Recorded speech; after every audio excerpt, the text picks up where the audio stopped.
So working with the CDE, first of all, we just see it making a difference across the board for our residents. For our older residents, often we're seeing that without technology, they are isolated both from their communities and even from their families. And so getting access to that technology really connects them. Partnering with the CDE has been really beneficial to E2D and our work in trying to solve digital divide issues in the Mecklenburg region. And what really struck me from the beginning was Bruce knew as well as anyone as to where the deficits were in the region. The CDE made a great impact to a lot of our seniors in the local Charlotte area.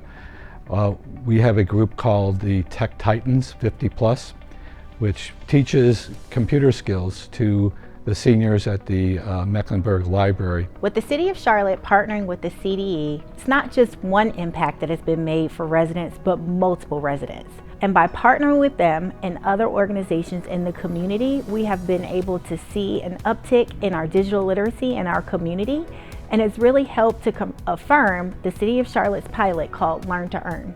That initiative is to not just to give out devices and not just provide internet access, but to also train residents on how to use the technology services available to them in the community. So just last week we were giving out laptops, doing a laptop distribution for our critical home repair folks. And Pat from the E2D showed up, and it turns out that one of the women who was there was literally the first person who ever got a laptop from E2D 15 years ago. And what I really love about this story, in addition to the fact that we're seeing just the longevity of this program, is that when she got that first laptop, it was for her son who was going into the Marines, and now she was getting one for herself. And so I love to see that through line of multi-generational benefits of the programs that CDE and E2D are engaged in. I remember many years ago working with an organization that served residents in the southern part of our county, and we provided basic digital skilling class in collaboration with this organization.